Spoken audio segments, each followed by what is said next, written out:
Hey guys, welcome back to our channel CSC concepts with Parinita. Guys, आज हम लोग देखने वाले हैं binary search, one more important topic of डा और एल्गोरिदम्स। ठीक है, हम समझेंगे बाइनरी सर्च क्या है और क्विकली इसमें आपको दो हेल्प मिलेगी। फर्स्ट, कि अगर इस तरीके से आपको थियोरेटिकल एग्जाम में कोई भी नंबर्स दिया हो और उसमें से कोई भी की आपको सर्च करना हो बाइनरी सर्च के हेल्प से, तो स्टेप बाय स्टेप आपको कैसे करना है वो आपको पता चलेगा। एग्जाम में जनरली ऐसे क्वेश्चन 2-3 मार्क्स में पूछते हैं। उसके अलावा अगर आपको let's say binary search implement करना है पाइथन, जावा या किसी भी प्रोग्रामिंग लैंग्वेज में, so this is the exact logic that is going to help you out. इस लॉजिक से ही आपको कोड में बैकएंड में आंसर लाना है। ठीक है, so let us see how it works. So सबसे पहले बाइनरी सर्च है क्या गाइस? सो नाम से जैसे पता चल रहा है, binary search it is a searching technique that uses divide and conquer. Right, divide and conquer आपको पता होगा एक टेक्निक है जिसमें क्या होता है, एक बड़े प्रॉब्लम को हम क्या ट्राई करते हैं, सब पार्ट्स में डिवाइड करें। एक एरे को आप 2 हिस्सों में डिवाइड करते हो, फिर 4 हिस्सों में डिवाइड करते हो। इस तरीके से आप डिवाइड करते जाते हो और फिर उस पर काम करते हो, सो दैट आपको जो बड़ा प्रॉब्लम है वो छोटे छोटे सब प्रॉब्लम्स में डिवाइड हो जाए और उसका सोल्यूशन निकालना हमारे लिए कंपेरेटिवली इजी हो जाए। ठीक है, सो बाइनरी सर्च जो है वो डिवाइड एंड कॉन्कर पे काम करता है। बाइनरी सर्च में एक चीज आपको याद रखनी है गाइस, अगर आपको किसी भी डेटा पे बाइनरी सर्च निकालना है तो that data must be in the sorted form.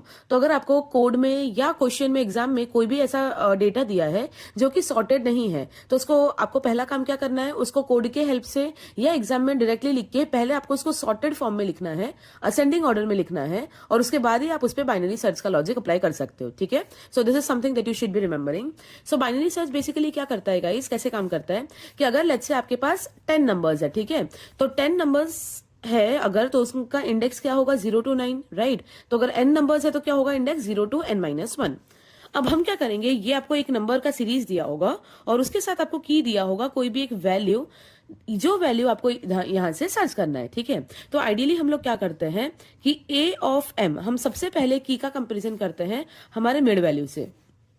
अगर आपका a ऑफ m यहाँ पे जो वैल्यू है, लेट्स से ये आपका एरे a है, अगर a of m is equal to key मिल गया आपको, आप जो नंबर ढूंढ रहे हो वो आपको बीचों बीच मिल गया सबसे पहले, तो ये आपका बेस्ट केस होता है। यहाँ पे हम अगर यहाँ पे मिल जाता है तो यहाँ पे हम हमारा एग्जीक्यूशन जो है वो स्टॉप कर देंगे और m रिटर्न कर देंगे कि मिडिल वैल्यू में ही मुझे मेरा की मिल गया, आगे अब कुछ करने की जरूरत नहीं है। ठीक है, अगर इसका आंसर आता है नो, अगर a ऑफ m आपका की जितना नहीं है, तो सेकंड स्टेप में आप क्या करोगे, आप लेफ्ट वाले सब पार्ट में सर्च करोगे। तो क्या देखना पड़ेगा, मुझे चेक करना पड़ेगा क्या की मेरा less than a of m है। समझो गाइस, अगर आपका ये लिस्ट जो है वो सॉर्टेड है, असेंडिंग ऑर्डर में सॉर्टेड है, तो अगर आपका की है जो वैल्यू आप ढूंढ रहे हो वो a ऑफ m से छोटा है, तो कंपलसरी वो कहाँ पे होगा, लेफ्ट सब पार्ट में, और अगर बड़ा है तो वो राइट सब पार्ट में होगा। तो सबसे पहले हमने उसको a ऑफ m से कंपेयर कर लिया, अगर वो नहीं है तो की less than a of m है या नहीं चेक करेंगे, अगर है तो लेफ्ट सब पार्ट में चेक करेंगे। लेफ्ट सब पार्ट के लिए हम 0 से स्टार्ट करेंगे और कहां तक जाएंगे, तो m को तो हमने ऑलरेडी कंपेयर कर लिया, तो 0 से स्टार्ट करके कहां तक जाएंगे, m-1 तक। अगर इसमें भी नहीं है तो थर्ड केस क्या हो सकता है कि की वैल्यू जो है वो आपका a ऑफ m से बड़ा हो, और अगर वो बड़ा है तो वो कहां मिलेगा, राइट सब पार्ट में मिलेगा। एंड इन दैट केस आप उसको कहां से सर्च करोगे, m+1 से n-1 तक। क्लियर? अब इससे ज्यादा तो कोई पॉसिबिलिटी है नहीं, वो इधर मिडिल में मिलेगा या फिर लेफ्ट हैंड साइड में मिलेगा या फिर राइट हैंड साइड में। तो आपको 1 by 1 सर्च करना है स्टेप वाइज, और आपको सर्च करना है कि एग्जैक्टली कौन से साइड में आपका की है, और एट द एंड आप क्या करोगे, की का इंडेक्स रिटर्न करोगे। क्लियर? तो एक एग्जांपल के साथ देख लेते हैं गाइस कि अगर आपको एग्जाम में क्वेश्चन दिया होगा तो कैसा क्वेश्चन दिया होगा, या अगर आप प्रोग्राम बना रहे हो तो प्रोग्राम में आप इनपुट कैसे लोगे। सो इस तरीके से आपको एक क्वेश्चन या लिस्ट ऑफ नंबर्स दिया होगा और एक की दिया होगा कि इन नंबर्स में से ये वाला नंबर 7 कहां पे प्रेजेंट है, उसका इंडेक्स रिटर्न कराओ। ठीक है, तो अब गाइस इंडेक्स रिटर्न करना है तो हमको पता है हमको किस में काम करना है, हमको एरे में काम करना है। तो जो भी आपको लिस्ट दिया हो सबसे पहले आपको क्या करना है, क्विकली इसको एरे में कन्वर्ट कर लो। 2, 7, 8, 10, 42, 45 एंड 77। ठीक है, एरे का इंडेक्स में दे रही हूं 0 से, ओके आई थिंक हमने 2 को स्किप किया, 4, 5, 6। ठीक है, तो 0 to 6 हम लोगों ने इंडेक्स दे दिया। अब गाइस हमको क्या करते जाना है, हमको हर बार मिडिल वैल्यू से कंपेयर करना है।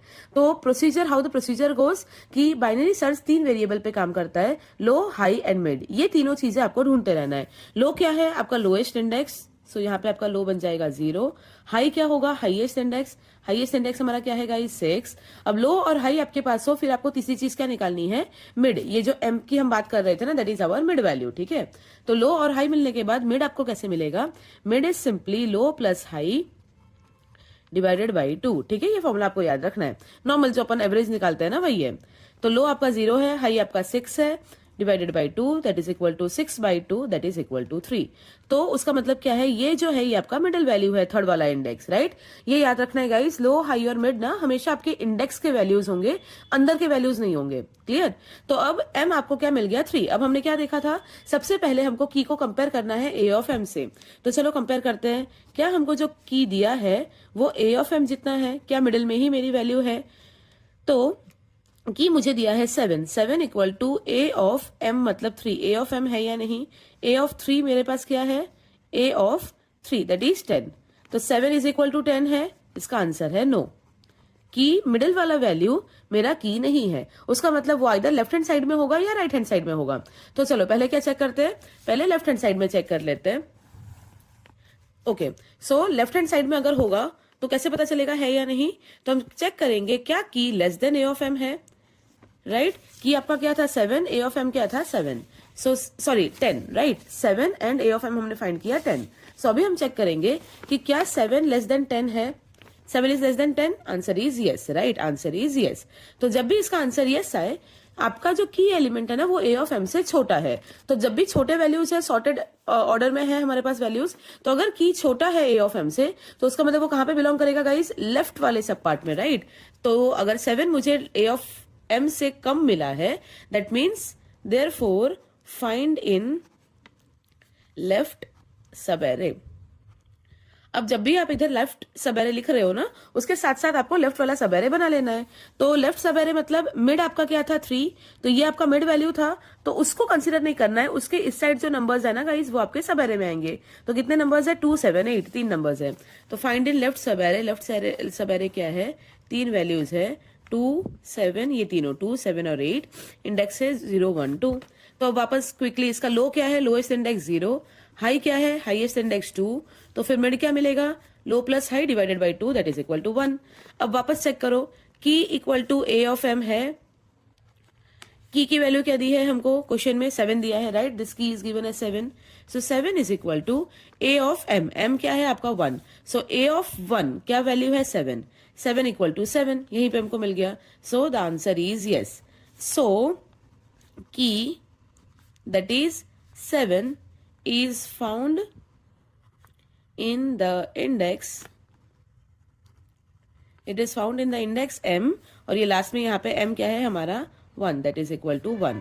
तो 1 index is your answer, right. कैसे मैच कर सकते हो, ऑब्वियसली आपको यहाँ पे देख के ही पता चल जाएगा कि क्वेश्चन में जो भी डेटा दिया था उसमें आपका ये 7 जो की है वो कहाँ पे है 1, ठीक है। तो आपको सिंपली 3 चीजें याद रखनी है गाइस, कि सबसे पहले आप आपका जो की है उसको मैच कराओगे a ऑफ m से। अगर वो मैच नहीं हो रहा, की is less than a of m है या नहीं देखोगे, अगर ये है तो लेफ्ट वाले सब पार्ट में चेक करोगे, अगर ये भी नहीं है तो की क्या होगा, ग्रेटर होगा आपका a ऑफ m से, और अगर ग्रेटर है तो आप कहाँ चेक कराओगे, राइट वाले सब पार्ट में चेक कराओगे, ठीक है। इट इज एज सिंपल, आपको बस स्टेप बाय स्टेप ये 3 चीजें करते रहना है। लेफ्ट सब पार्ट या राइट सब पार्ट जो भी मिलेगा वो वापस बना के उसी पे आगे आगे काम करना है, and ultimately you will get your index, clear.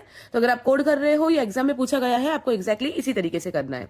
Exam में इसके अलावा गाइस बाइनरी सर्च का रिकरेंस रिलेशन और टाइम कॉम्प्लेक्सिटी भी पूछते हैं, तो आपको पता होना चाहिए रिकरेंस रिलेशन का, बाइनरी सर्च का रिकरेंस रिलेशन क्या है, T of N is equal to, हर बार हम क्या कर रहे हैं गाइस, यहाँ पे एरे को ना 2 पार्ट्स में डिवाइड कर रहे हैं, राइट। कि की अगर लेफ्ट में हो तो लेफ्ट सब पार्ट, राइट में हो तो राइट सब पार्ट, इस तरीके से लेफ्ट और राइट 2 सब पार्ट में हम डिवाइड कर रहे हैं हमारे की को। इसीलिए T of N is equal to T of N by 2, because हर बार हमारा एरे 2 सब पार्ट में डिवाइड हो रहा है।